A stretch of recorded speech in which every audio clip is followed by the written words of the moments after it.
And let's now go to a food and beverage trade show at the SMX Convention Center in Pasay City. Krista Guzman is there and she will take us to the World Food Expo of 2013. Good morning, Chris. Claire, we're still here at the SMX for the World Food Expo 2013. And with us now is Mr. Joel Pascual, President of PEP Group, the organizer of the event. Good morning, sir, and welcome to Solar Daybreak. Give us an overview of what World Food Expo is all about. World Food Expo is a trade expo. It's in World Trade Center and SMX at the same time. We'd like to invite everybody who's interested in anything about the food business. We've got it all here. So it's from yesterday up to Saturday. So I hope they take the time to come over. They will not be sorry for making the trip because this is really the most complete expo of its kind in the country. Sir, why do they say that this is the biggest World Food Expo? Simply because it is. There's nothing that even comes close in the country for the size, for the foot traffic, even for the competition. It's the most prestigious of its kind. It's the only one that's endorsed by WACS, World Association of Chef Societies. So we're pretty proud of the show. We're on our 13th year and we continue to grow.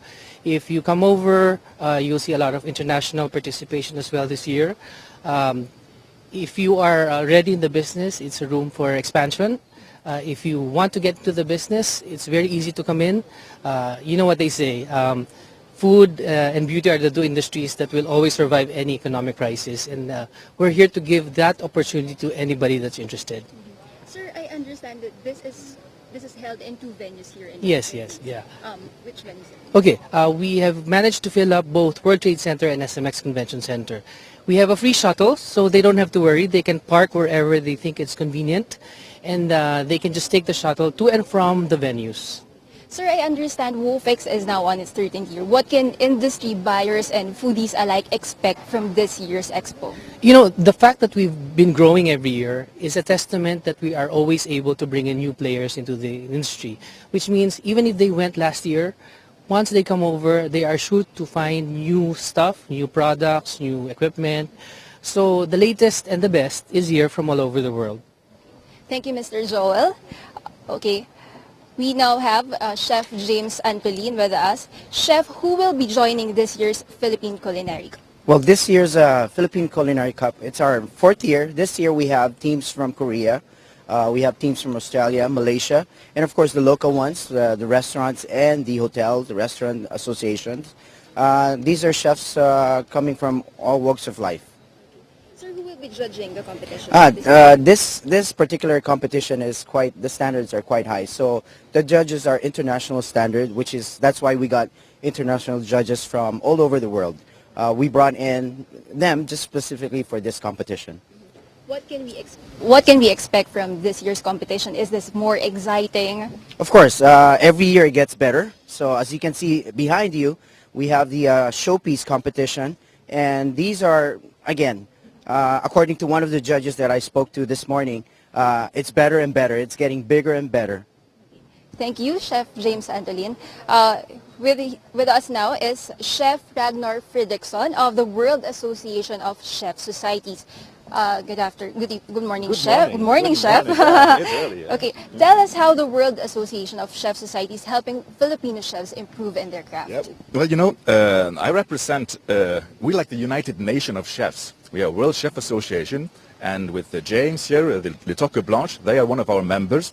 So we come here to support them with all the international judges, the international standards, to give the opportunity to these young chefs to compete, to learn more, to raise their standards. And we work on education, competitions, and we also came here with a message to the Philippines.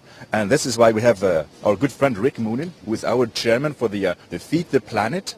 And we're going to have a panel that Rick will tell you about later on about sustainability and what that means, how the chefs can, they need to learn more, they need to act, need to teach others and make a positive change. So that we're thinking about our environment. When we're growing like a country like Philippines, the hotel industry is booming, and we need to make sure that it's going to grow in the right direction. So we're going to not destroy a little island, but we're going to make it like a jewel in this world. So that's our message. How important is it for chefs to consider the amount of food that is wasted every day? Many people are getting hungry every day. Absolutely. It's the world upside down. There is so much food production, And I mean, only 1/3 ever gets to the consumers. And the wastage is everywhere. It's not only with the industry, it's not always the others people's fault, but also in the restaurant industry, in the hotel industry. And like people who are sitting at home have to also think about how they are using the food, the material they have. So. Thank you, Chef. Let's go now to Top Chef Rick Moonen to talk to us about Feed the Planet. Well, good morning. What a pleasure it is to be here. It's my first trip to the Philippines, and the world of Food Expo 13 is fantastic. The excitement, the level of excitement and competition is amazing. But I'm here on a specific mission, and that is to, as the chairman of Feed the Planet, is to have a couple of discussions to get everyone to understand that we need to treat the planet with more respect. Without the planet being healthy, we're not going to be able to produce enough food to feed ourselves going forward. And in a country like the Philippines, which is on the verge of just exploding again, we need to have that mentality here. We have to be forward-thinking in investing in our future. Sustainability, it's to sustain, it's the ability to sustain. If we don't, we're going to close down the sources that we get, the food sources that bring us nutritious, delicious, healthy food and abundant, enough to feed everyone. So really, today at 2:30, everyone needs to come by, you know, I'm doing a 2:30 demonstration and a lecture about sustainability of just the ocean. All right, and then on Saturday we're doing a roundtable discussion with a group of chefs. We have Alan Oriel, he's the TV host and judge of the Big Break. He's going to be sitting there, and we're going to all have a big discussion, along with Pasita Chitwan with Echo Store. She's an entrepreneur. She's opened up many sustainably based businesses. Joanne Limwanko, she's with Unilever, one of the largest food supplying companies in the world. So we're trying to get big companies to get on board to support the sustainability idea, and to make a movement towards assuring us that we can continue having these competitions with fantastic food and with pride and dignity. And these competitors, they're the future. The world is in their hands. I'm just trying to help connect and create a hub of education so they know what the food that they purchase and the effect that it has on our environment and the future of that. Chef, is it possible to transform the minds of chefs around the world to consider how important is it to remember sustainability in creating food, preparing food? It is my core belief that chefs care a lot. Whenever there's a disaster, whenever there's something happens, who comes to put together and organize a fundraiser to help relieve the tsunami that happened here or some disaster? Chefs, all the time. So do chefs have a connection with the environment? Yes, they need to be reminded, and they need an ability to learn more. And that's exactly what the World Association of Chef Societies is putting together, and it's what I'm here to talk about. Okay, let's talk about the demo later today. What can foodies expect, those who will be attending your demo? Give them a sneak peek. Well, they're gonna walk away, first of all, with a lecture. I'm going to teach them everything there is to know about sustainability of the ocean, overfishing and the problems with that. They're going to learn about bycatch and what that means. What is bycatch? They're going to learn about fishing techniques, and the effects that has on the environment, including dynamiting.